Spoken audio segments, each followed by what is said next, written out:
Welcome back to another episode of Heroes Honor. I'm your host, Donnell Miles, and this is your favorite podcast to listen to during lunch. By the time of this recording, we should be on Apple and Spotify. So if you want to listen to our episodes on the go, make sure you go ahead and download those platforms. Today's guest is Private First Class Sergio Serna. He serves in the United States Army. What's going on, man? Oh, what's up? How you doing today? Pretty good, man. I'm excited to have you on. And the reason I wanted to bring you on is because I feel like I've never came across anyone as knowledgeable as you are when it comes to military benefits and just military topics as a whole. So me going on a podcast and saying, hey, you need to make sure you're taking care of these benefits. You need to make sure you're doing this, doing that. It's going to fall on deaf ears because I'm older and they might be thinking like, oh, she just saying some things. But you come Right, right. on, they can relate to you. They may be the same age as you, and they probably just joined. So, without further ado, I want to kind of start by asking you, what made you join the army? Okay, thank you for having me, first of all. And I wanted to join because I wanted to help my mom with her citizenship. That was the main reason I wanted to join at first. And my recruiter was my mentor. He was like showing me like all the benefits and all that kind of stuff. So that's what really intrigued me to join. So I took the first step and just ended up joining, just like that. Okay, and you're originally from where? I'm from Boise, Idaho, and I'm Boise. in Fort Riley, Kansas right now. Okay, So so when miles away. yes, when it came to basic training, let's back up a little bit. When it came to you joining, what did your recruiter say to you to get you to sign those papers? Was it something specific that he mentioned, maybe a benefit, or just what did he say to get you to sign those papers? The most thing that clicked was the VA loan. The VA loan was what stood out to me, like zero down, like house hacking. He was like showing me like all the properties he had and stuff like that, and like it Wow. kind of just stood out to me because he was like a mentor of mine, and I was like, wow, I want to be just like him. So I was like, send it, and I just ended up joining. When it came to leaving for basic training, how was that experience, and what was basic training like? Leaving it was kind of hard, not gonna lie. I was missing all my people back at home and everything. I felt a little homesick, but when I was in basic training, it wasn't bad at all. It was actually more fun than bad. Like the whole like experiences, meeting new people, new cultures, new everything. It was Okay. pretty fun. Like I missed that stuff. It was a great experience overall. For sure. Do you remember one thing that your drill sergeant said that probably stuck with you? I don't remember. I just remember getting smoked a lot every day. 3 a.m. waking up, wake up, just waking Right. us up. Was that different for you? Were you like an always an athlete, so the smoking part was that bad, or was it a culture shock because you're like, I was an athlete, but this is totally different. I was an athlete, but it was something different for sure. I could handle it, but like the stuff they made us do, it was something crazy sometimes. What is one thing that you learned about yourself leaving basic training? It's all about the transformation process. So, what is one thing that you said, okay, I have better leadership skills, I have better communication skills, I have better skills at adapting to change? What was one big takeaway that you learned as a personal takeaway? Right. I feel like the leadership was probably the most because I was put in front of groups and I was never like a public speaker or nothing. Like, I don't like being in front of people. I'm a really quiet guy.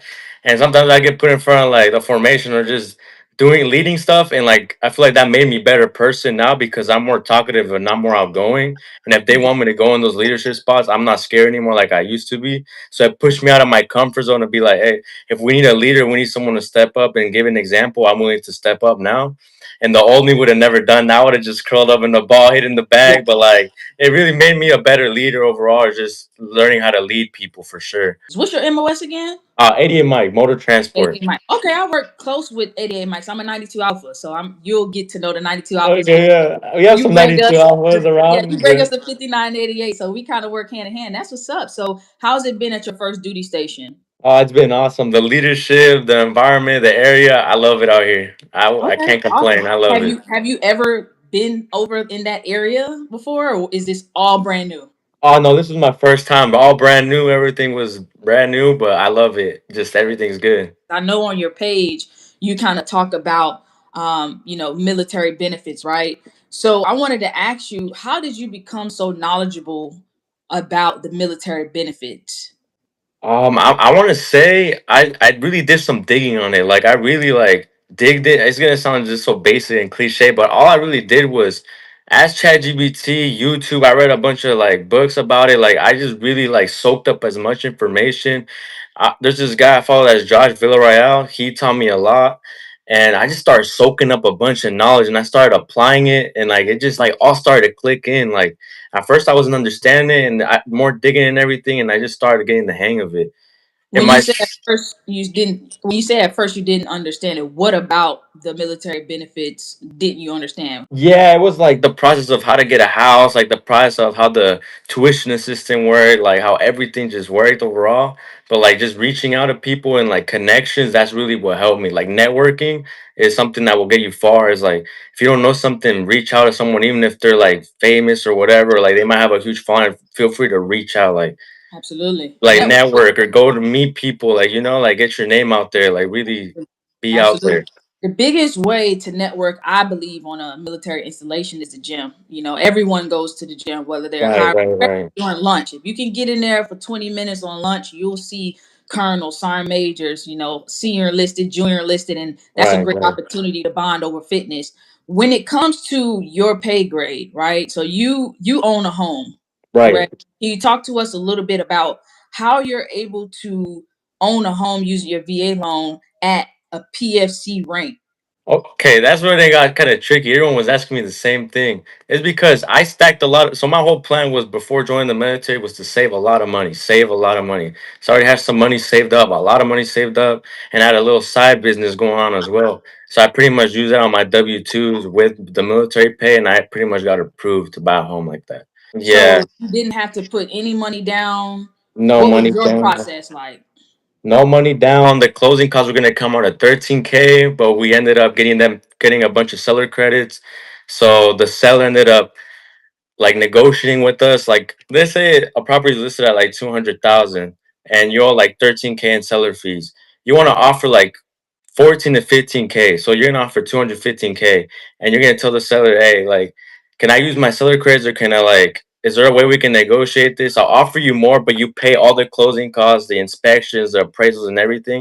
And he's pretty much gonna say yeah because he's gonna fall right back at the number he wanted. How did you go about finding a realtor to represent you? I pretty much just looked around. Like I went on maps and just started dialing, cold calling like realtors and stuff. First thing I asked them is like, do you know how to work with the VA loan? Like, do you know anything about it? Have you worked with people about using the VA loan? And most of them will say no. And like I just found one guy that was like specialized in it. And like he knew a lender as well. And like it just all fell into place. Like he had connections and everything. And I was like, I'm gonna go with that guy. That's my guy right there. When it came to the type of home that you were going to purchase, how did you come to that determining factor? I just the way I looked at it was like I feel like a duplex is always getting appraised more than a single family, and I feel like eventually you'll cash flow more too because you have two sides rented out, not just the whole single family. I just really was just trying to like get a bunch of equity, and this duplex ended up having a bunch of equity. It was remodeled. It was just pretty much brand spanking new, and I was like, this one's pretty good. And that's pretty much really what determined it. Like I'd rather invest into multifamily than single homes. 'Cause you can even Okay. just rent out by the room as well, and then end up profiting more. Rent it out through side or just rent it out by the rooms. Co-living, I don't know if Okay. you heard of co-living, but Yeah, absolutely. yeah. So I used to be in that space a little bit with Airbnb though, rental arbitrage. Oh, So absolutely, nice. I know is and in my battle, he owned a home where we were stationed at Fort Sill, and one of his rooms he had on Airbnb. So you could do it by room or you could do the entire house. So Right. absolutely, I know a little bit about that. So do you live in? So if you have a duplex, do you live in one? Yes, I'm living in this side right now. So I'm living in this side, but for the future plans, I'm probably gonna move out and I'm probably gonna try to get another home. But as of Okay. now, yes, I live in this side and then my tenant lives on the other side. When you get married, you get BAH, you Right, have right. kids, you know, you get all of the dependent pay and things of that sort. With as a PFC that's not married, how are you able to afford a duplex without making BH? Right. It's because how I mentioned earlier, I have a little like side business going on as well. So the military isn't really my only source of income. So I Okay. use that income with this income and just pretty much put it into the mortgage. But even then, I'm still house hacking. So the tenant's paying like half of it. So I'm really just paying like 900 or like a thousand. That's And I true. still have some money left over. I don't know if you want to do 20 or not, but a lot of people, every duty station, they sell their home and then they buy another one. What's your plan? I don't know. I'm really 50-50. Like, I want to do 20, but at the same time, I'm not sure yet. That's more like the ending of my contract, but that's not a bad plan at all. I've seen people do that and they're really successful. Are you in school right now? Yes, I am. Okay, what are you studying? What program are you studying? I'm doing construction management right now. Okay, that's awesome. What Yeah. year are you in school? No, I just started like a couple months You just ago. I'm started? not gonna lie. Hey, you have to start, so that's good. Right. Congratulations on that. I mean, like I said, when I first came across your page, I was like, I have to bring him on the podcast because if I talk about VA loans and tuition assistance and TSP and all of these benefits, they're gonna watch and they're gonna favorite the video, but they're not gonna take action. So I had to bring you on because, like I That's said, a they're big gonna part. look at you. Yeah, they're gonna look at you and say, okay, I'm the same rank as him. We probably are the same age, and this is what he's doing. Not like they're comparing, but they're just looking at someone who's done it and saying, I can do it too. And I Right, think that's right. extremely important. That's the big thing So you said. Take action. You can watch all absolutely. these videos, take all this, but if you don't take that step in the door, you're not gonna get anywhere. You gotta take that step. So when it comes to your peers, because I'm sure you get asked a lot of questions, and from your peers, maybe even from your senior leaders, when they ask you about your growth from a financial standpoint, what do you say to them? What advice do you give to them? Because I'm sure they're asking you a lot of questions. Prioritize your credit. Credit is everything. Credit opens a lot of doors. Prioritize your credit. Try to invest as much money or save money, whatever you like to do, and really find a niche that you want to do. Like starting as a side hustle. Like if you like to do barbering, social media, anything like that, pour money into that as well and grow that on the side as well. Because you don't know how later on where that can take you and open more doors as well, bringing you two sides of income, military and your little business side hustle. You know what I'm saying? So What do you do in your spare time?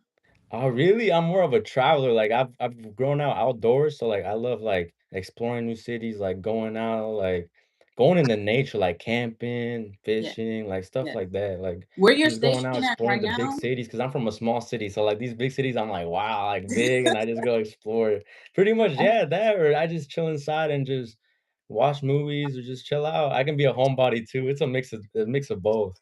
Absolutely, you gotta have that balance. You gotta. Right, If right, you're not, I always say, if you're not okay with sitting by yourself and being alone, then you can't be okay around others. right, When right, we come into the military, one thing that we're taught is leadership. right. So, to you, how do you define leadership? I know what the Army regulation defines leadership as, but what do you define as good leadership? We'll start there. Every day still showing up and not just telling soldiers or telling people what to do, like setting the example, setting the standard. Like you can say do this, do that, and like you disappear all day, or you're not there all day, and this and that, or you don't meet the standard. Like I don't think that's good leadership. Like a good leader is like he sets the standard, he's the best, he knows everything, he's always there early, he's putting you on game. Like I feel like that's a good leader. He doesn't power trip over his rank, doesn't power trip over anything. I don't want to ask you what's your definition of a bad leader because it would be everything that's opposite of what you just said. Right. But but have you experienced bad leadership in your military career so far? There was one unit in particular they put me in, and that leadership was bad because, like, they wouldn't set the standard, like, they were telling us, "Oh, get better at your AFT, get better at this and that," like, not trying to be rude, but, like, you're fat and, like, you can't even run 2 miles, like, why are you over here, like, chewing us out and smoking us if you're not even here, like, doing PT with us, you're not putting in the work, you can't even pass your AFT, like How do we get to a point where we address the issue at hand? As a junior enlisted, do you feel like you can pull that NCO to the side and have a candid conversation with them and just let them know about the situation? Do you feel like junior enlisted can do that, or have you seen that happen and it didn't go so well, so you like, I'm not even stepping in that no, zone? I feel like you can do that 100% because I feel like you're not in the wrong. Like you can step aside, tell them. That's something I've been learning as well. Like at first, I was too scared to say anything because I'm just no rank, nothing. I didn't have nothing, so I was kind of scared to say anything. But like now, I've learned that like you can pull people to the side and be like, "Hey, I respect your rank and I respect like how far you've been in your career, but like you can like know how not to talk to me like that, or like don't talk to us like that. Like don't be like that. You know, like there's no need Absolutely. to do all that." And I think junior enlisted should do that more. I can't sit here on this pod. I did 12 years active in the Army. I can't sit here and say that I've always stood up for myself. But one thing I do tell the junior enlisted is always have tact, and also be the example that you want your if you have a bad leader, be the example that you want your leader to be, and Right, right. pretty soon things will flow to where you're outranking them, and now they have to answer to you, and you can show them that example. So I always tell people, see something, say something. If you can address it with that individual, but always have tact. Always have tact at the forefront of anything you say or do, because they'll be quick to say this. Yeah, you're right. This. That's some awesome advice. Yeah, that's some great Do advice. you feel like individuals have a greater opportunity at life coming out of high school, joining the military, or at some point joining the military? Because you don't have to come straight out of high school. You may go to college and then come in as an officer. But do you feel like every individual should have at least one contract under their belt because of the benefits and the lifestyle it can provide? Oh, 100%. Oh, yeah. I tell my cousins all the time, like, just do one contract. If you don't like it, get out. I think it's a for sure thing. Like, it's something good to have in your life. Like, it builds that discipline, it builds that leadership in you, pushes you out of your comfort zone. You're in a new state, new country by yourself. Like, it really tests you. It really brings out the most of you, like, "Hey, I don't have my mommy and daddy to come save me no more, I don't have no one, Facts. I'm by myself," and now it really puts you in a spot where, like, "Hey, I gotta step it up now because like, life's getting serious," and I feel like even outside of the military, like, having that under your belt, like, coming out is good, like, it makes you look good, like, "Oh, he was serving," you get a bunch of respect, I feel like it's a really great thing. What is something that you want to leave with everyone watching? Like, use these 4 years or whatever your contract is, use these years to really build yourself, build a new character, a new version of yourself. Learn what you love to do and chase it. And don't be scared of what people got to say. Just post the video, do that. Whatever you got to do, just do it. Like at the end of the day, you're always going to have people that are going to hate and stuff like that. But just chase your dreams and just do what you got to do in these 4 years of the country you have. Take advantage of it as much as you can. Because time be flying here. I'm not going to lie. Every day goes Yes. by quick. And where can people find you? Oh, they can find me on TikTok right here at Serna Made It. Serna Made It. Well, I appreciate you coming on the show, man. You make sure you enjoy your weekend and stay safe. You as well. Thank you so much for having This me. has been another episode of Heroes Honor. I'm your host, Donnell Miles. I hope you enjoyed this episode. Make sure you get in the comments and let me know who I should bring on the show. Okay, let me know what topics we should discuss. I want your feedback. I want to get the community involved as much as possible. And again, we are on Apple and Spotify, so make sure you download those platforms so you can listen to us on the go, just in case you can't watch us on YouTube. If you're new here on YouTube, thank you so much for being a part of the Honorary Club. I'm Donnell Miles, and I'll see you guys on the next episode. Peace.